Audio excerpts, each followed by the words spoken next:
Våran egna stjärna, Rosa mannen. Tack så jättemycket för ditt stöd. Tackar.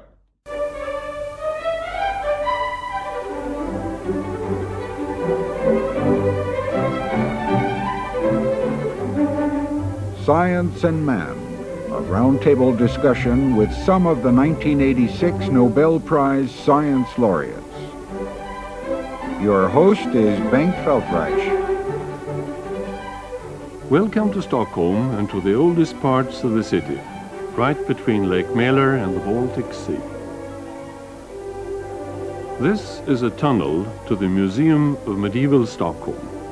Investigations right under the Swedish House of Parliament showed walls and yards from the 13th century.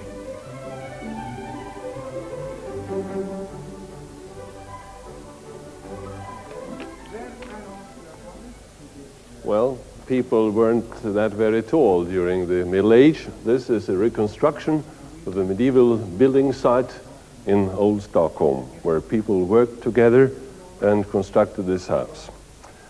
The prize winners are just now looking around in this wonderful museum, and while they're doing that, we'd like to introduce them to you.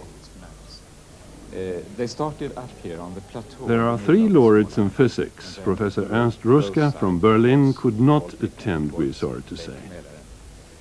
We think this round tower is Gert Binnick gets the prize for the design of the scanning tunneling microscope. Dr. Binning works at the IBM Research Lab in Zurich. With the castle, the city church, Heinrich Rohrer monastery, is co-prize winner at the same institution in Switzerland. And this wall is The prize in chemistry is awarded to three scientists for their contributions concerning the dynamics of chemical elementary processes. Dr. Yan T. Lee was born in China and is now at the University of California, Berkeley. We started to make a reconstruction, and the Parliament decided to keep only the northern. He shares the prize with Dr. Dudley Hirschbach, who comes from Harvard University, Cambridge, United States. And from Canada comes John C. Polanyi, University of Toronto. In the beginning of the Middle Ages, there was a small sound. The Nobel Prize in Medicine is shared by two scientists. Between the Baltic Sea and Lake Mälar, so they could control. Dr. Stanley Cohen from Vanderbilt University School of Medicine, Tennessee, United States. And the work is their discoveries of growth factors. And he shares the prize with Dr. Levi Montalcini from Rome. The Holy Spirit was founded on the next island over there, and they needed a churchyard. In the museum is shown how archaeologists and osteologists have found traces from medieval Stockholm, how people lived, and there have been found 4,000 skeletons from Stockholmers between the 14th and 16th century. Up till now. And there were not only archaeologists involved, but also representatives for natural science. Well, this is a very special and exclusive television studio. At this table, the prize winners in natural sciences, some of them, will gather and discuss scientific achievements.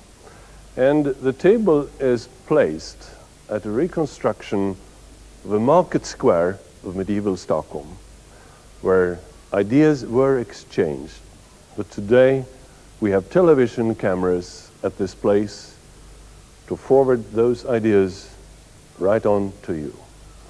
And while they are looking around here, let's just recall some minutes of the official prize ceremonies in Stockholm and the Concert Hall.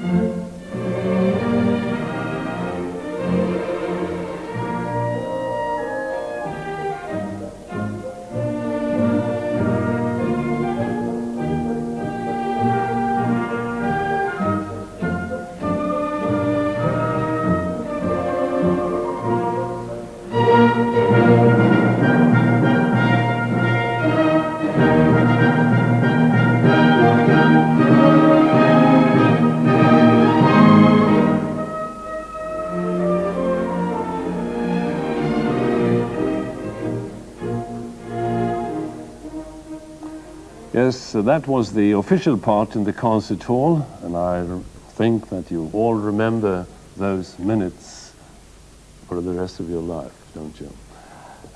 We're glad to have you here in this very special studio on the Science of Man program.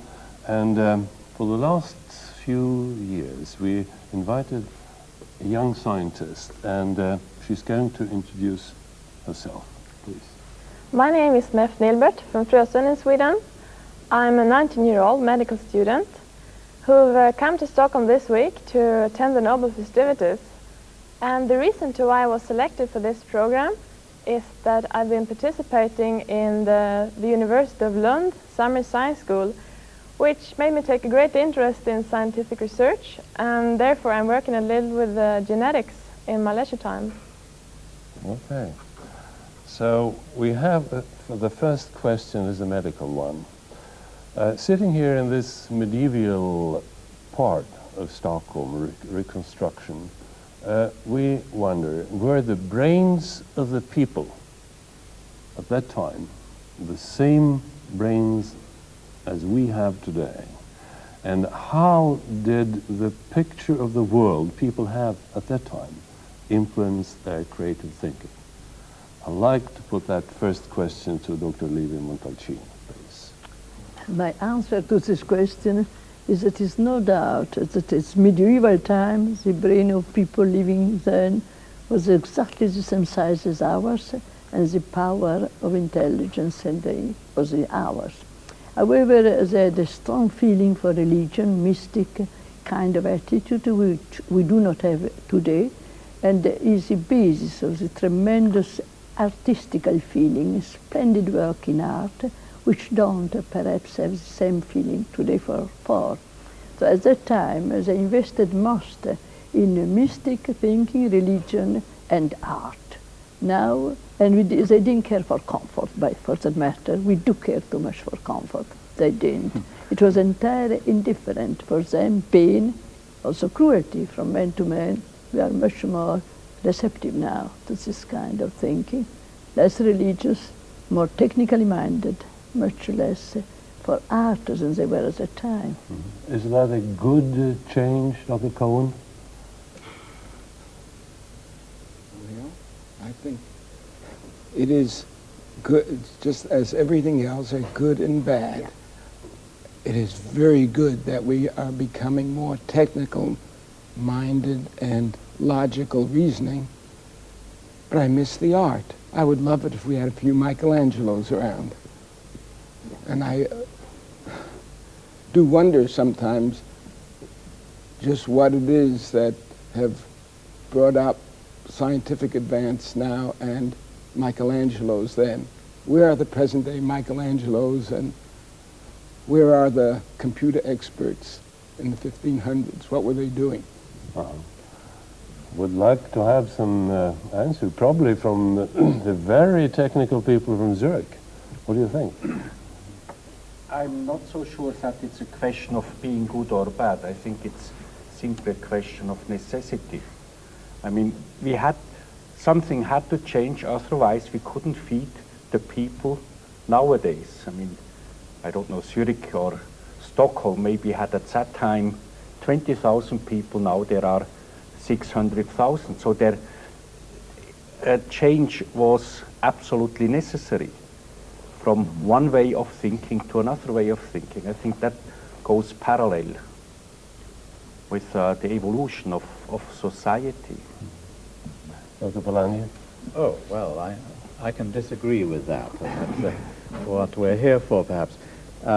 No, I wouldn't have thought that. The lives that people lived in medieval times, or if you go to the other museum, the one that I had a little more time to see, the Viking Museum, and their lives were terribly harsh, and the necessities could have been made to seem overwhelming. They were going to die young, and they were going to die in pain, and yet they chose to develop marvelous art. They chose to ornament their boats in beautiful ways, and And my advice would be that our Ministry of Education and Science and Culture and so on should hold their meetings in these medieval museums, or better still, in the Viking Museum, I think. Yeah, but that's not clear whether the same people were active in art and had this hard life. I think they were completely different kind of people.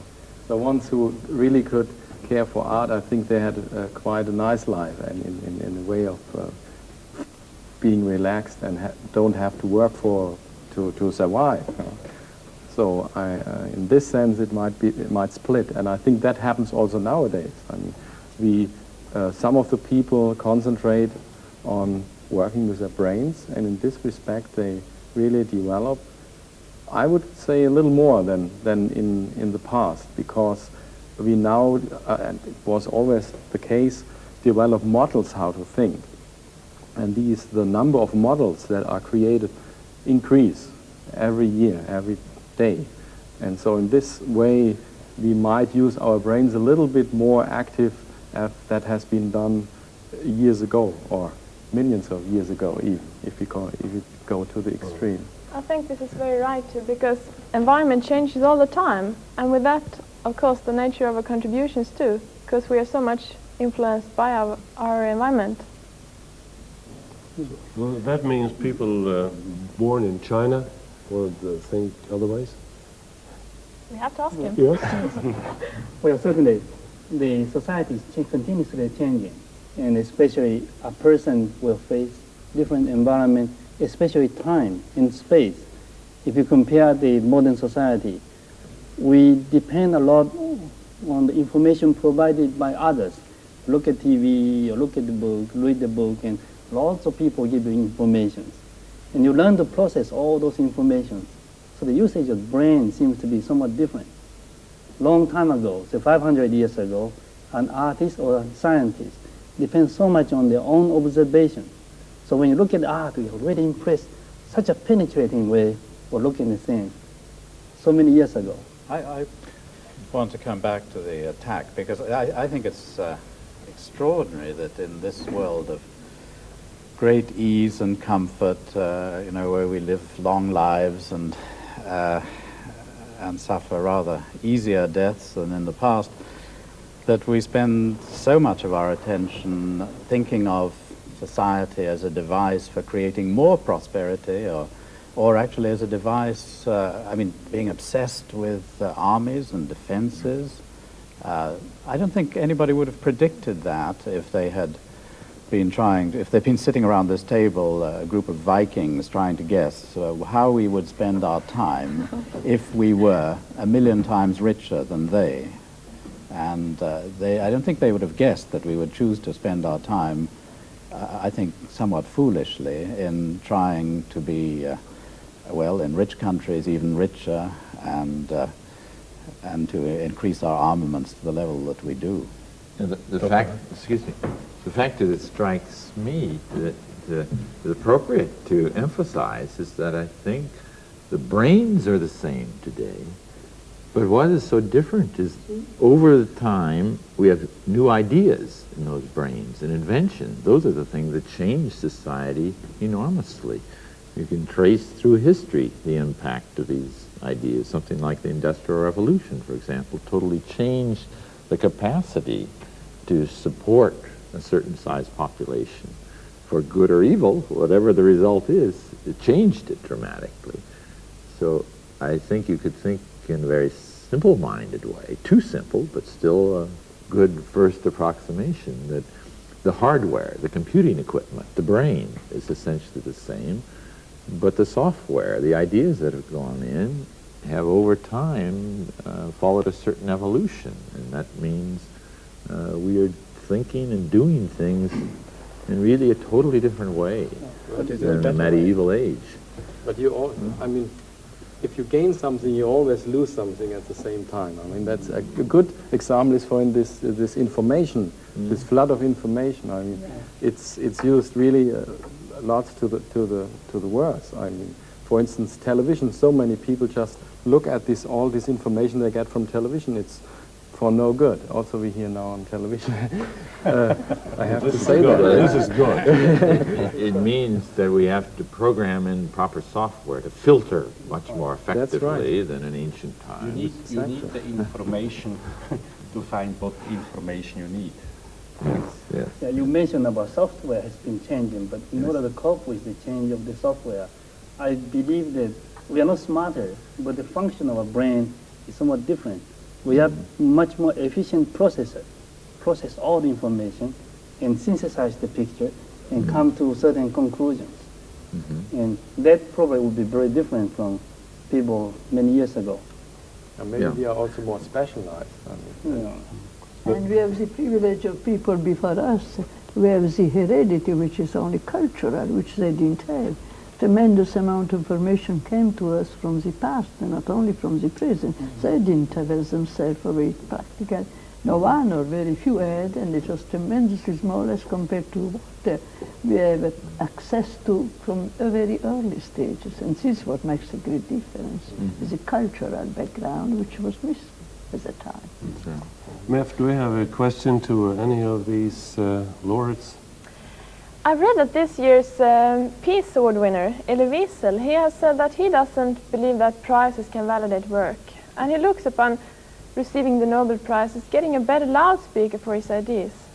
And I'd be very interested in hearing your opinion. What does this prize mean to you? Is it like a big balloon of hard work and a lot of experience that is just blown? Or is it sometimes that something that makes it even more encouraging and stimulating to go on working? That was a tough one. I think even in Wiesel's case, I think somebody had to select him that he is a loudspeaker. I mean, you don't make a loudspeaker just of anybody. So in this regard, nevertheless, he is singled out to be able to be a loudspeaker. So in this case, the prize nevertheless has a certain function directly related to him and not to just something. Yeah. But the question is, do people believe more in your arguments now, after the Nobel Prize, than before? That was Probably they listen, first they listen maybe more. Whether they then finally believe more, that's then the next question. Well, let's take that. Well, I think it depends. If I visit China, and I'm sure the leadership in China would listen to me more carefully now than before. But I do not think it would be the same in America. If I were to meet President Reagan again, I do not believe that he would listen to me more carefully, because he always believed that the scientists can do anything. Well, now you can tell him that that's not true. Yeah, I've been trying to tell him, but I think the loudspeaker effect is incidental. I mean, the prime thing about the prize is not to hand you a loudspeaker, but to say that the sort of thing that these people and others before them do is important, and people make a big fuss, and we have a lovely party, and we get a check, and all that, and the intention is to say that it actually matters whether this work in science is done, or this work in peace or in economics. And that's tremendously important, that there should be this celebration of achievements of thought and so on, and I'm delighted with that. And then, of course, comes, as a side effect, the fact that people turn your way and say what you think about this subject, and then you have to be very careful to say, I never have thought about this subject, if you never have thought about it. Yeah, I believe the Nobel Prize should be very humble and never just express their opinion as they are used to do on everything. I personally believe they should only remember that their prize and the prize and the award for the small piece of work they did, but they know nothing about all that. Sometimes I am annoyed when I see a Nobel Prize uttering a sentence, speaking about things he does not know. And I believe they should be very careful, because the prize is, as you said, Professor Polan, is very important for science in general. But the person should be very humble about and not making so much about it and using the loudspeaker because I don't know, I will certainly not. A politician was named, President Reagan. I think this is a very important part of your responsibilities as Nobel Prize winners, to try to explain to politicians your views on things probably not that very special. For example, disarmament or anti-nuclear weapons. Nobody is expert on anti-nuclear weapons, or are they? You asked what? I'm sorry? Anti-nuclear or nuclear weapons. The debate that I've been involved in recently has to do with the advisability of trying to defend against nuclear weapons, the Strategic Defense Initiative, and I went before a committee of our House of Commons, and they were discussing whether Canada should get involved in research into the defenses against nuclear weapons, which I think are spurious and I think are dangerous because they will stimulate the arms race and so on. But then the conversation came around to the fact that after all, this is just research. And so then the committee said to me, your approach is very unscientific. You know, none of them were scientists. And your approach is very unscientific. You have to try to find out whether you can do something. That's the scientific approach. Now here, the Nobel Prize, which I didn't have, would have been very nice to have, because I said to them, what do you mean my approach is unscientific? You don't know anything about science. And we don't do research like chickens looking for food, you know, pecking at random. If you spend $30 billion on trying to do something, it is because you are convinced that it can be done. So the message of a huge research program is a political statement and a technical statement that you think you can make these defenses. So I'm trying to say that a scientist, through his science, can have a comment to make that politically is worth listening to. Yes. Yeah. Dr. Cohen, would you like to comment on that? Well, in a sense, yes, I have a feeling that sometimes politicians or even statesmen think that professors just live in ivory towers and really have no feeling for the real world. That the world of the professor is not the real one, and that they really know how the world works in a better way than the professors do. And it is difficult for scientists or professors to convince them otherwise, because I think professors and scientists have more self-doubt than the politicians, and it should not be that way. Now, this is very important, for as Dr. Cohen said, scientific researchers are really human beings who do care and do worry about what happens to the world. Absolutely. I think we have a very serious responsibility to do all we can to fight against the prevalent attitude, which is science is for scientists, it's for the experts. The general public cannot be expected to understand it. There's too much of that attitude, and one result is that in any political discussions, like this Star Wars or SDI, nothing but the slogan, SDI, enters into the public press and public discussion. So that, for example, when President Reagan comes back from Reykjavik, there's a poll that says 75% of the American people support SDI because the president is for it and the Russians are not. But if the poll had instead asked something that was slightly scientific in a sense that had to do with what SDI is, if the poll had asked, would you like to see hundreds of hydrogen bombs in orbit, I doubt that 75% would say yes.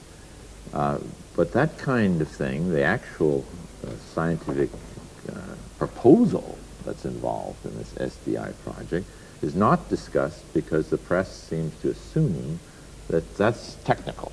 That's not something you can go into. You only talk about a slogan. I only mention that as one example of many in which this is gulf. The two cultures have often talked about.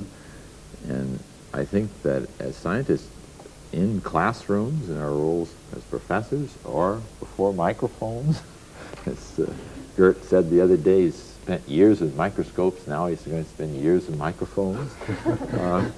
We have an opportunity to try to make people realize that many aspects of science should be made clear and general outline to the general public. It does not depend on highly technical or special knowledge. I think on the SDI issue, I'm afraid it's not entirely technical or scientific because because when somebody supported SDI, they always raised the question of President Reagan wanted to have something that will make nuclear weapon obsolete, and so we will be live on Earth peacefully. Okay, those are the ideas. Those are the things President Reagan said at the original press release. The question is, how can we do this? And it's the old Star Wars idea as that way to make the nuclear weapon obsolete. So those are the technical questions that we have been arguing that we could not be done. But those people who are supporting the idea always said, President Reagan is a good idea. He wanted to make the nuclear weapon obsolete. So there's a gap in between somewhere. Good. It's an emotional idea. Yeah? You want to protect yourself against the nuclear war, and you have to discuss whether SDI is the right way of doing it. And I doubt it, because sorry, go ahead. Because if you work, for instance, in science and you know a little bit about statistics and you have so many nuclear weapons around, you know exactly in advance someday it will happen if they are around. So there is only one way to take them away completely or reduce them at least to a minimum. That's the only way. If you are a scientist, you know that. And that's a technical question or technical answer, but it's the only answer you can give.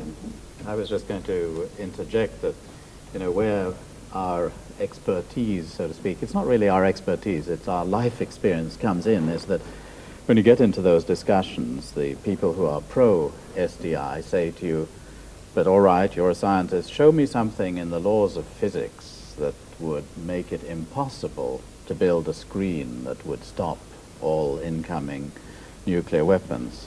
And it's true, there's nothing in the laws of physics that would make it impossible, and President Reagan could have announced a major program to produce immortality. I don't think there's nothing in the laws of physics that prevents you from producing immortality. At least nobody's found it. That's right. But is it a good idea? That's the question. And also, do we really choose our research projects on the basis of saying that we'll do anything that we do not find contravened by the laws of physics? It's not like that at all. It's a much more subtle choice we make as to what we think we can accomplish sensibly. Much more subtle.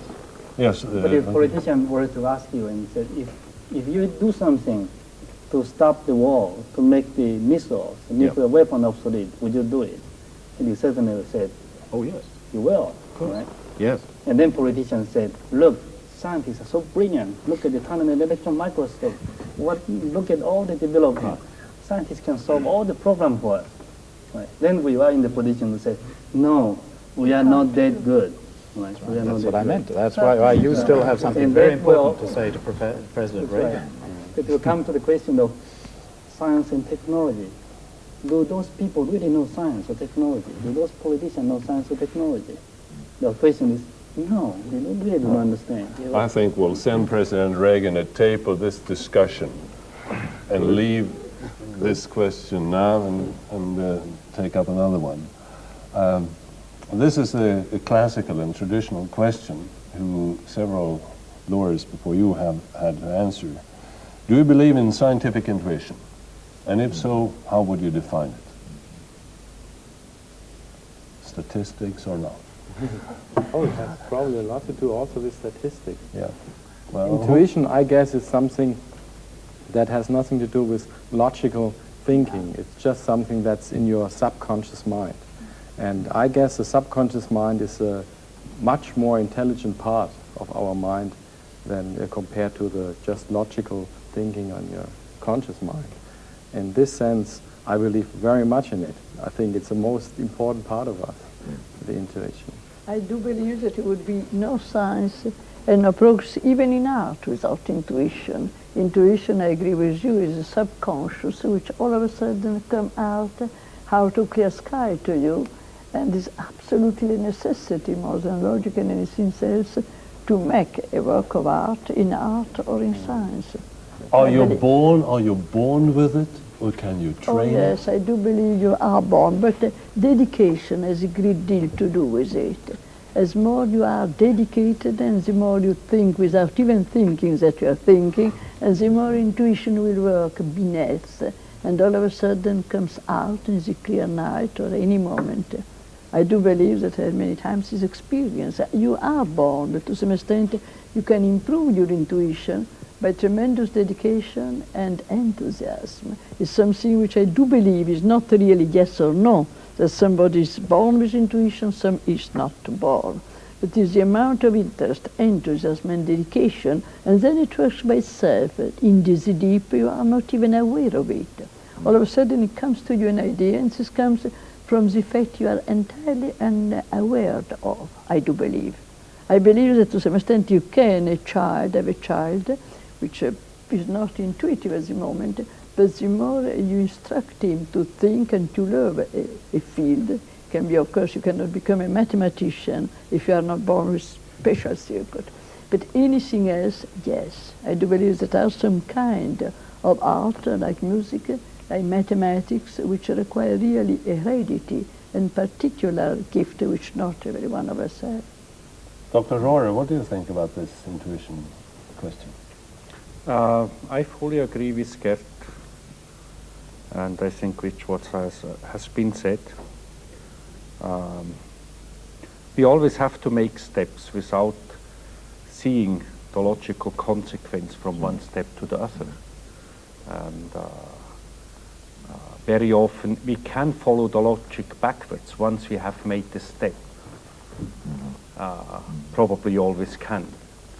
Otherwise it would be the wrong step. But if you have made it right, you certainly can do it afterwards. But you first have to be able to do something or to reach a point without going logically step by step. Like these little jumps. Is intuition always good?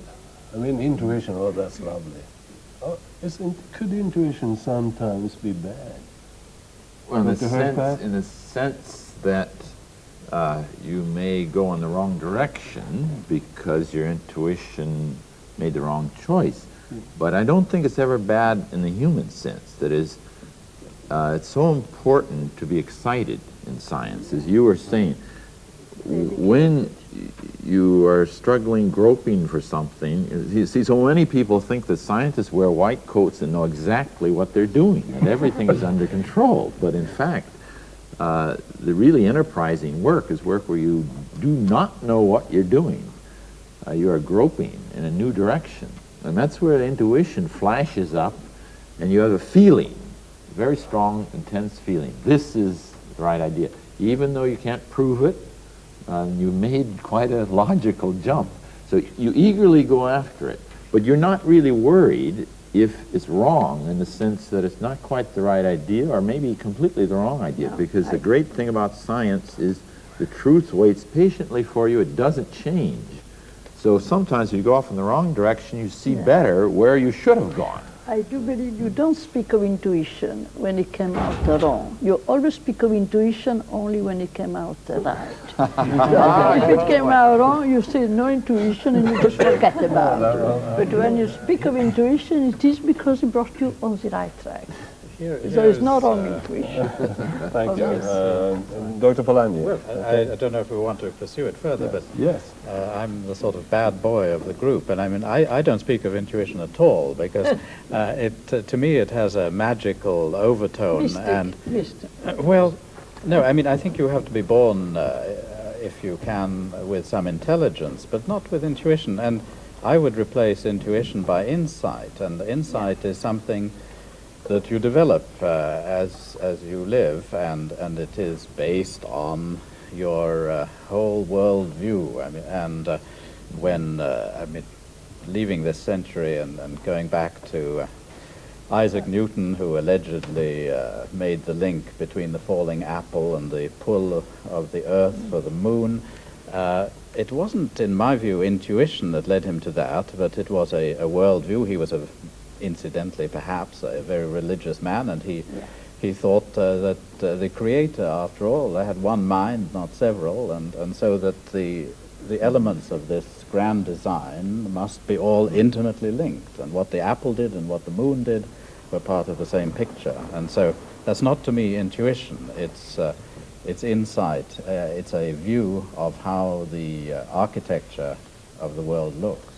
Right. I would not agree with you, Professor Felreich. I believe that intuition is something that I don't know. I believe I had the idea, at least I had some experience of it. It's something which comes like out not of insight, but a clear sky, and it means that you have been thinking without willing to for a long time. And then all of a sudden the problem is open to you like in a flash, and you suddenly see the answer. And this is not only insight, but it's just something which works that you are not aware how it works in the deep circuit of your eye brain, probably. And this I will still keep the word intuition for it, and not only insight, it's something different to me. Yes. But it is prepared intuition, that is, there's work before. I'd like to have the views of your fellow prize winner, Dr. Cohen, who's a very low-key man. But now, well, I think one, we have to deal with what we know, and we can only have insight or intuition. It doesn't exist in a vacuum. It exists with all the information that we have. And it's true. I think about, to me, the intuition or insight is, there must be some logical, your unconscious must have a logic of its own that we don't understand. That's right. And to me, it is a feeling of, well, I really don't believe this result, or this is a trivial result, and this is an important result, and let us follow this path. Not always right, but I do have feelings about what is an important observation and what is probably trivial. Dr. Lee, what do you say? Well, I would say this. I want to distinguish scientific decision and intuition in the following way. If you look at one thing, and if you go through scientific analysis and you said, I know all the factors controlling these matters, then you are making scientific conclusion. But very, very often, you look at certain things, you only know certain factors. There are many factors you don't know. No matter how hard you think about it, you don't know. So you have to extend those unknowns. And that extension is really necessary in order to synthesize a picture and say that ought to be this way. They should be this way. So that extension of the unknown will really constitute our intuition. So if you ask the question, could intuition be trained? I say yes. As an educated person, the more you learn, more you look at things, then you learn to synthesize something, extend your knowledge. But if it can be trained, if it can be learned, how should math train to be as brilliant as you in 10 or 15 years? What's the training method? Beth, listen. Well, I will come back to what she said at the beginning. Said you really have to work hard. You really work hard because there are lots of unknowns, and you really want to extend your knowledge. And that knowledge you try to extend might not be exact, might not be right, but you really have to try, right? And you only gain those through hard work, accumulating knowledge, and try to extend your knowledge. So the only way to make a better intuition is really have to work very, very hard. Follow-up questions, Mev? Yes, I would say I do believe in intuition. But when it comes to defining, I find it a bit harder. I do also believe that this is not something you're born with. I wouldn't expect scientific intuition from neither a 5-year-old boy nor from a 19-year-old girl, because I think it takes a lot of experience due to a lot of hard work to be able to develop it. And I think I'd like to look upon it as when you're putting a jigsaw puzzle together, you take one specific piece to test it. And this is not because you know it'll fit. It's just because I have a feeling that I might be working in the right direction. That's right. I just see an opportunity to step in, and because I appear to have disagreed with you, Dr. Levi-Montalcini, too much, because as for how the process of thought works, I agree very much that, and you've given me the way of explaining it, that if you try to put the pieces of a jigsaw puzzle together and do it by deliberate study of the shapes and so on, eventually you find that you've made some awful mess and it's all jammed together and you're stuck. And then certainly you have to allow your subconscious to act, because it isn't in the same straitjacket of logic as your conscious mind. And so now you have a splendid excuse for going on a holiday, doing all the things that appear to be very lazy, and your subconscious now shakes these pieces around, and when you return to the problem, the subconscious has done the miraculous thing that you were describing. And so we fully agree about that process, yes. But as an aspect, coming back to your original question, how to help develop this, that worries me. I'm afraid that in our educational system, we do not have means whereby we really foster as much as we could or should this intuition or whatever. Because, for example, in our science courses, the students typically have the impression, certainly in the elementary beginning courses, there's a question of mastering a body of knowledge that's all been developed by their ancestors, and particularly a problem that's serious there is they get the impression that what really matters is being right or wrong in science above all, because in, say, in humanities courses where they write their own opinions and essays and so on, they don't have this clear-cut distinction between right or wrong. And I think many students are frightened by this. Those who are not may go on and become scientists, but many are terrified by being in a situation where they have to be right or wrong. They don't quite understand how to be sure they're right and whatnot. And I like to stress to my students that they are very much like the research scientists, that we don't know how to get the right answer. We are working in areas where we don't know what we're doing. The difference is we are happy when we don't understand something. We think there's a chance we might learn something new and special. We have this confidence born from some experience and maybe a reckless turn of mind or whatever, whereas the beginning student runs the risk of being intimidated by it. So I think any way we can encourage our students to see that in science it's really, in a way, not so important whether you're right or wrong at this particular moment, because as I said earlier, the truth is going to wait for you, and you can zigzag back and forth on your way up the mountain. And often, if the key thing is to be, if you're going to be wrong in an interesting way, because you tried some excursion and thought that took you over somewhere and gave you a new perspective. That's the kind of thing to try to emphasize. I'm going to come to you, Dr. Rohr, but first, Dr. Cohen. You know, I think the difficulty in trying to tell you how to learn intuition is that I don't think anybody can do that, because I think we don't understand what it is. Well, you may understand, but I don't understand what it is. I don't mind, no. So, you can, may I say a word? Yes, go ahead. Why don't you, we'll listen to your co-prize winner for 1 minute first. So the only thing that I can see is it comes out, if you are very interested in what you are doing, then you will work hard and understand more.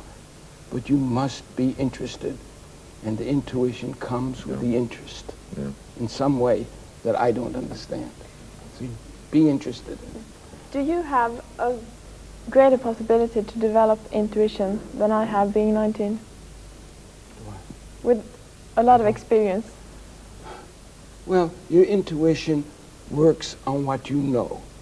So the more you know, the more your intuition can work on it. So the more tools you have, the more your intuition can see relationships. You don't have to remove that, otherwise the technician won't like you. Dr. Rohr, well, you've been listening now to this conversation. Dr. Hirschbach said, it's one thing to be wrong in an interesting way. How do you do that? Of course, you don't know. But no, sure. Let's say if you are wrong, you at least know that this wasn't the path to go. And then you might try another one. And that's probably also the work. The work doesn't just come in before you have your intuition or whatever it is, but it certainly also comes in afterwards. I mean, you have to realize it. You have to find out, as I said in the beginning, you have to somehow find out where you are, whether this is now in some way logically connected to where you started. And I think if you can make this connection, then I think you are right, and otherwise you will have a problem. I will say only one word. That I do believe that our Western civilization is doing all what it can do to repress intuition in children. They are too much distracted, they're too much continuously looking television and thinking, and they're just walking or thinking about the future, aggressive way of looking. I suppose that the Oriental kind is much better. In order to improve intuition, you have to have the children meditating and thinking in silence. And I do believe that right now, our civilization, our Western, is making much harm to this kind of gift by putting the child continuously under stress, too much, of course, television, I'm sorry I'm saying so in this moment, and too much demand for the future, which to me kills this kind of intuition, which I believe children in your country have more than our own. I believe we should improve the didactic way of treating children in order to improve. I mean, you are born what you are. You will not be a mathematician if you are not the circle. But you may have an intuition which you repress from the very beginning, childhood, by raising the child always in front of too much demand and future. Get Benny. I agree very much to that. I think in my picture, I mean, we need just a link between the conscious and the subconscious mind. And it had been said already several times that you need to like it. I think the link between the two are our heart. Yeah? The heart is really the link between both very important part of our mind. And I think that's sometimes not allowed today anymore. To have feelings, we are a little bit, I call it always head-loaded. Yeah? We just think our logic, that's the only important part of it. But that's actually not true. Your heart is at least as much important. You know. And also the intuition makes mistakes, and that's also not allowed nowadays, it seems. Mistakes are not allowed, but that's just completely wrong. Yeah. You have to look for mistakes. I would even phrase it the other way around. To let to give it a chance to make mistakes. Dr. Lee, you were addressed by Dr. Lee, Dr. Levi Montalcini about if there's a difference between the Chinese way of treating their children. Well, things are changing so quickly in the modern China in the last 10, 20 years. So I could not say that the Chinese way is a better way. But if I come back to what Dudley said a little earlier, I think the educational system nowadays did not allow students to learn through discovery. I think we are teaching them too much, too passive. And even for the graduate student at Berkeley, because we had lots of influence of J.N. Lewis, he believed in training the students through research. You have to really discover it, making it your own knowledge. We feel them too much. That's right. I just reword. I mean, I find myself at last in agreement with you. No, I would. You know, when people enter our labs and discover with horror what it is actually we do, not because it's inhuman, but because it's so messy what we do in our labs, what they are discovering is that what we're at work doing is trying to find the right question to ask. We don't have a question all night there and we have to find the answer. And in process of trying to define the question, we are always reshaping the question a bit. And, well, all of this is a revelation to them, and that's how I took Dudley Hirschberg's remark about, you know, if you're going to be wrong in an interesting way. What that means to me is ask a question that's worth asking.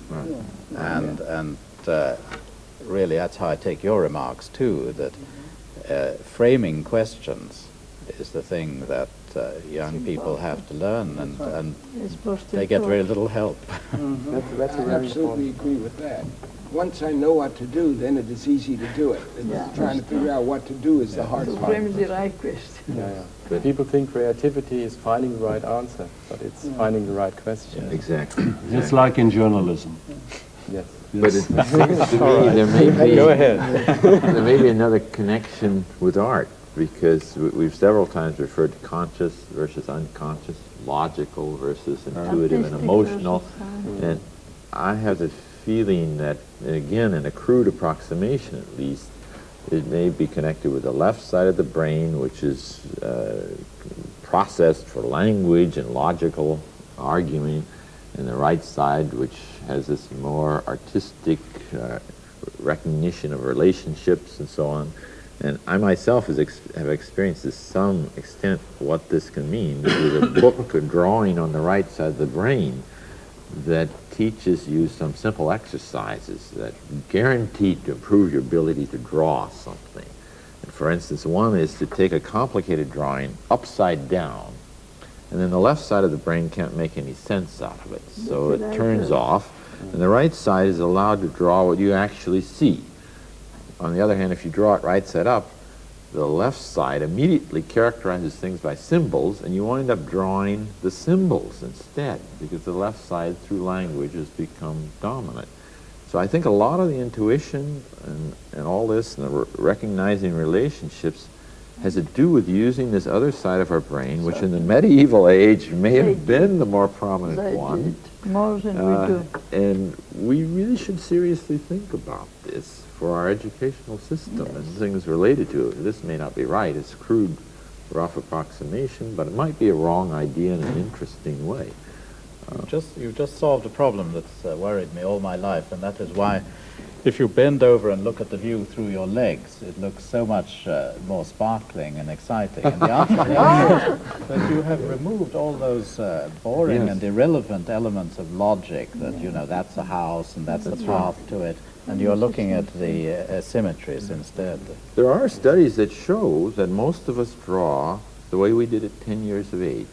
And the hypothesis is that that's when language skills become completely dominant, and the right side no longer is allowed to draw the way children are so imaginative and love to draw.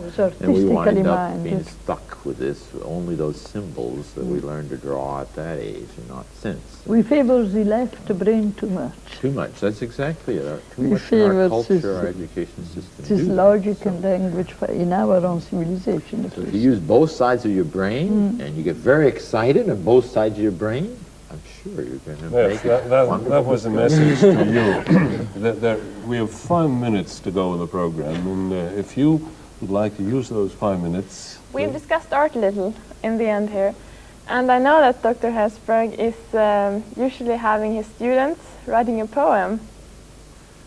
Yes, Why? That's in quantum mechanics? Well, I first did it in my first year chemistry class, a freshman class, taken by 350 or so students each year. Most of them do not want to take chemistry. They only want to go to medical school. They think of chemistry as something you have to get a ticket punched on the way. And I see that right from the beginning, and so I'm always trying to think of ways to shock them. Because the role of a teacher and scientist or scholar of any kind, I think, is to look, artist as well, to look for new perspectives, see things in a new way. So I had this notion about 3 years ago that I would shock them by asking them to write poems, which is not what they expect to do in a chemistry class. But it came out of thinking about how bad it was that everything was a right or wrong answer. Obviously, when you write a poem, it's completely personal, and no one can say it's right or wrong. And I was amazed by the response. Some students resented it, of course. I don't want to be doing this. But many students put great effort into it and wrote lovely poems reflecting on the nature of waves and particles and quantum ideas. And later had to do it again on thermodynamics. Some of them even wrote plays and did sculptures. There was an art show from our chemistry class. So then I said, it works for freshmen, I'll do it for graduate students in my quantum mechanical class. And some of them have been very lovely. But I think it's one way to get people using both sides of their brain, and I hope it helps Okay, you've got some recipes there, and I hope the chemists will be fine too, not just being able to write poems. Dr. Polanyi. I hope this is relevant to your question, but you seem to be asking about the role of art to some extent, and I was saying earlier, if you recall, that insight seems to me to get closer to the heart of what we need to make discoveries than intuition. But and so what is the insight, if you want to put it in terms of analogies with art? Well, if you are in a particular area of the natural world and you're trying to figure out how it operates, you have to have somewhere in your mind a notion of whether the creator liked, well, Gothic symmetries, surely, and maybe occasionally Baroque, you know, a little more elaborate here and there. It's possible to introduce that. But then you probably think that he doesn't like Rococo. I mean, that's just a bit too disgusting. And so, I mean, it's the knowledge of what is pleasing and beautiful that you, of course, expect to see reflected in other aspects of the natural world. So I'm trying to build a bridge there for you. Thank you. Well, Dr. Lee, would you like to end this conversation on art, education, poem, chemistry, and tools for young intellect? Yes, I would say this. I thought this was wonderful for Dudley, who was quantum mechanics student, to write poem. But I do feel other way around is more important. Ask the student in social science or literature to learn some physics or chemistry, and that seems to be more important. And do you think, yes, do you think that the old C.P. Snow would like that? No, I think so. Learn some quantization of molecular energy level in the poem, those art students. Yeah, to learn something more so beautiful about the nature. And on the art itself, I do think that the artist, my father is an artist, so he paints all the time. I did find that his analytical mind is really not very keen, but he's a very good synthetic mind. He look at the subject, and I don't think he really analyzed very carefully, but when he synthesized all those things together, he did marvelously. And we're talking about intuition, and intuition, I always feel that when we don't have enough component, yet we have to construct the picture. So artistic view, those training certainly would help in a very good way. I mentioned C.P. Snow. Well, of course, I think he would have loved those very practical solutions you made here at this table to close the gap between the two cultures. Sitting here at the reconstruction of an old market square in medieval Stockholm, it feels good. Thank you very much for coming to the TV studio, Kurt, in Stockholm. Thank you, Matt, for being with us, and be sure you'll be here in 25 years or something. Thank you very much. Okay, thank you. So this is goodbye from Stockholm.